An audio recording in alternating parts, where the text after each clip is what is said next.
Yo, what's up guys? My name is Hollow and welcome to the channel. So in this video, we're going to be doing yet again another tutorial for Infinite Warfare. It is the beginning of the life cycle of this Call of Duty, and in this video, I'm going to be giving you guys some tips that I use and used to use, and I promise you they're going to help you guys out a lot. I got some like tutorials and like settings and like a little drill that I'll give you guys towards the end of the video, so make sure you guys stay throughout the entire video so you guys can check that out. So there's actually quite some few changes in this game that has to do visually or whatnot that will help you. I know that a lot of people, because I've seen some videos and like a lot of people are not even changing this setting and are probably not even aware that you can change it. So the first thing that we're gonna do here is getting to the options, because there's a few things that I need you guys to change or at least try for a few days and see how it works out for you guys. You're gonna go to the button layout, and when you first go to it, it's gonna look like this, like that. It's going to say default, tactical, lefty, and nomad, etc., etc. The first thing you want to do is go to tactical. You select tactical. What that does is immediately, as you guys can see on the right-hand side, it'll swap out your melee with your crouch. Why is this so important, especially in the recent Call of Duties like Black Ops 3 and Infinite Warfare? Because melees do not get you a one-shot kill anymore. There is no such thing as panic knifing. It is literally you have to hit somebody twice with a punch in order to kill them. So in reality, having your melee as your joystick is really not that helpful. You can't really panic knife anymore. It just doesn't work that way. So what you want to do in these Call of Duties is you want to swap it out. So go to tactical, and what that's going to do immediately is going to swap out your crouch to your joystick and your melee to your circle button. Here's the thing. In this game, sliding is very, very important. So if you're running and you don't have on tactical, you literally have to let go of your joystick and press B to be able to slide. If you have on tactical, you don't have to let go of your joystick. You literally keep your thumb on your joystick and just hold it down, and you can slide while aiming to the sides. And that's obviously gonna help you not only aim better, because you can't really aim if you do not have your thumb on your joystick, but it's gonna help you do different movements and just do movements a lot smoother as opposed to you not being on tactical. So it also helps you for crouching and aiming at the same time, or just like basically having your thumbs where they belong, where they have to be at all times. That's all it really is for. Now, another thing you want to do is when you go to tactical, make sure you flip it. If you're playing on PlayStation 4, this is for PlayStation 4 players only, because if you're on Xbox One, it's really not going to help you out. For PlayStation 4 players, you can either buy a SCUF. If you really don't want to do this, if you guys want to buy a SCUF, you can always use code HOLLOW, and you guys can get a discount for that. They still do help you out wonderfully, and I'll talk about that later. But in this part of the video, we want to focus mainly on this. So when you go back to the tactical option, again, it's going to be under your options. You're going to go to tactical, the button layout, and it's going to look like this. If you press square or X on your Xbox One, if you can see on the bottom hand side there, it says square swaps out L1 with L2 and R1 with R2. This is for PS4 players. Why do I do the swap? Why do I have tactical flipped instead of just tactical? Well, because this is the thing. If you're on PS4, you have your sticks, right? You have your triggers. I'm sorry, not your sticks. Your triggers. Unless you have trigger stops with a SCUF controller, then you don't really need this. But if you do not have trigger stops, this is better. And regardless, it's better than trigger stops at the end of the day, because remember, the triggers have a mechanism that until they reach a certain point, they will not activate. The L1 and R1, there is no certain point. It's literally a button. It's a lot quicker. It's like having trigger stops on your SCUF controller, but on a PS4 without really having to buy trigger stops. So swap out your tactical, okay, your button layout from default to tactical, and then from tactical to tactical flip. And that'll basically, instead of aiming with L2 and R2 shooting, you're going to aim with L1 and shoot with R2. And if you do L2 and R2 for a long time, it may take you a few hours to get used to it, but I promise you, it is going to be so much easier. Your fingers are literally going to be right above it. It is amazing. Ever since I switched, I have never gone back. The people that play with the buttons configured like this will tell you that it is a lot easier. So try it out for a few hours, and you guys will see what I'm saying. Now, the next thing that you want to do in this options menu, you want to turn off your vibration. Like, I remember in Black Ops 3 when I would grind for Dark Matter or something on one of my subs account, 98% of you guys would have vibration. Why would you want to have vibration on? I mean, unless you like the vibrators. Why would you want to have vibration on when you're shooting? Your controller is literally going to move, and it's, believe it or not, it impedes you from aiming 100% to your ability, just because that little vibration could kind of just throw you off just a bit. So definitely I would recommend taking off the vibration. You really just, it's not a necessity. I have a SCUF controller, and I don't even have rumble pads on this, meaning this controller can have vibrate, because I took them off when I ordered my SCUF, because there's no need for them, at least not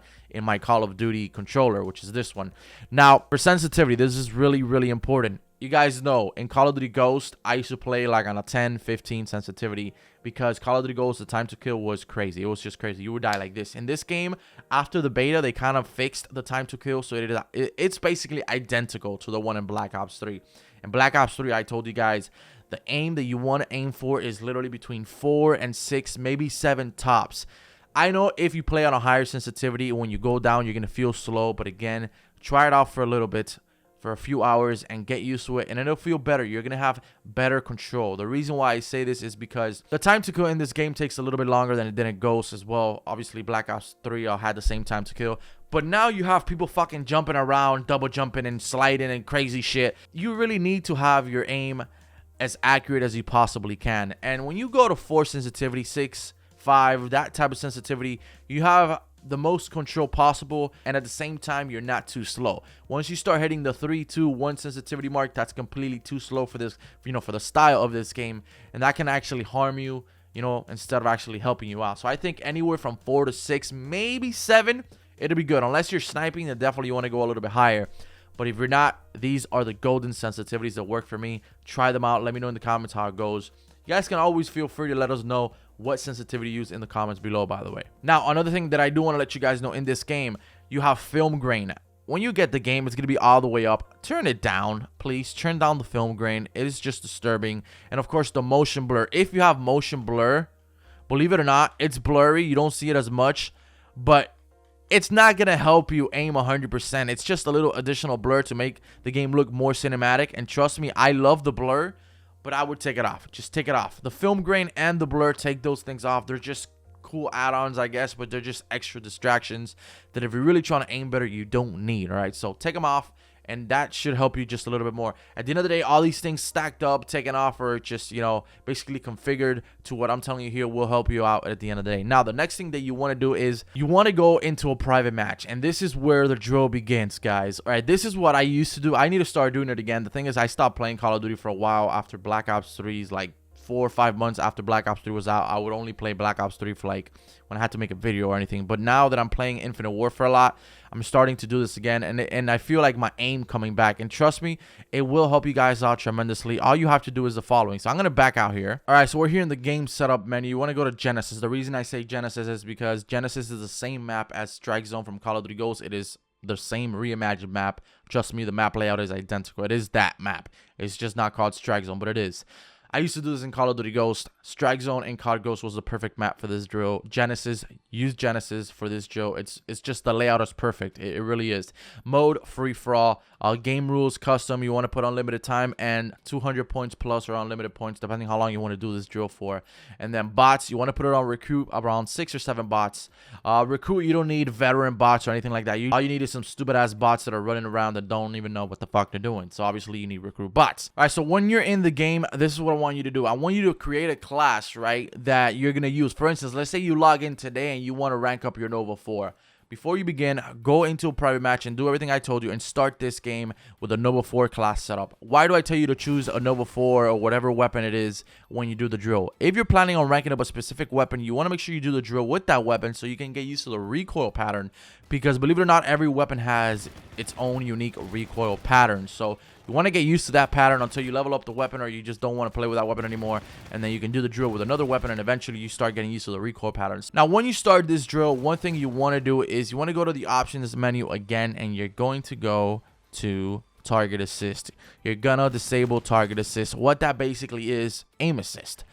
Remember, when you finish the drill, please put on aim assist back, because if you go online without aim assist or target assist, you're gonna feel like you suck ass. So now that we have that done, we're gonna run around the map in circles and just go to the right hand side or the left hand side or whichever makes you feel more comfortable, and just try and tick off the people as you keep running around the map, because now you're not going to have aim assist, target assist, whatever it's called in this game, and it's really not going to help you. And the reason behind this is that if you play like this, if you warm up for about 10 minutes every time you log in without aim assist, it's going to be really hard. Like, it really is. But what's going to happen is that it's going to allow you to basically force your hand-eye coordination to control 100% of the recoil pattern on this weapon. And once you go online and you play with this weapon, but you turn on your aim assist, please don't forget to do that. you're gonna feel like it is extremely easy. I forgot to put on scavenger. Make sure you put on scavenger. See, it is extremely difficult to get kills with the target assist off. That's why you want to have recruit bots instead of veteran bots, because this is just a drill for target purposes. That's what I'm telling you guys. Do it until, you know, you're 200 points, 100 points, whatever points you get, or until you're just fucking tired that you don't want to do it anymore. All right, so as far as drills, options, and things like that go, that is probably the best types of tips that I can give you. And on top of that, just keep playing and playing. The more you play, the better you will get at it. Trust me, that's like the main thing. You have to play the game. If you don't play it, you'll start sucking. It's really scary. The last thing I wanted to get into in this video is just equipment. If you don't have a SCUF helps you out, man. If you can't buy it, it's okay. But I'm just letting you know, if you can, try to invest in it. If you're really serious about Call of Duty, having these things right here, these triggers in the back, jumping with the triggers instead of having to let go of your thumb to jump to press the X button or the A button, is literally the best thing that has been invented. If you guys ever consider buying a SCUF, you can use code HOLLOW over at the website. The links will be down in the description. And then of course the last thing, which is probably one of the most essential things that are like 10 bucks only, and I'm doing a giveaway on these with Kontrol Freek, is obviously Kontrol Freeks. I'm gonna have a link down in the description to a giveaway. You guys can win a lot of stuff from Kontrol Freeks, guys. If you do not use Kontrol Freeks, you can go to the website, use code HOLLOW as well. They help you out so much because they basically give you leverage. So if you play on a sensitivity that is a little bit too jittery for you, you're not too comfortable, having extra leverage on your thumb will allow you to have a little bit more of a precise type of movements when it comes to aiming to the target. They help out crazy amount, bro. Like, I can't even play without Kontrol Freek, seriously. But anyways, I do have a giveaway. If you guys don't want to buy any, if you do, you can use code HOLLOW. If you don't want to buy, I'm running a giveaway, Kontrol Freek and a bunch of other YouTubers. The link will be down in the description. Make sure you guys enter for it. Let me know in the comments any tips or tricks that you guys use so we can all share them amongst each other. Thank you guys so much for tuning back into the channel. Hope you guys found this video somewhat helpful and informative. If you enjoyed the video, make sure you guys drop me a like. If you're new to the channel, make sure you subscribe. My name is HollowPoiint, and I'll catch you guys in the next video.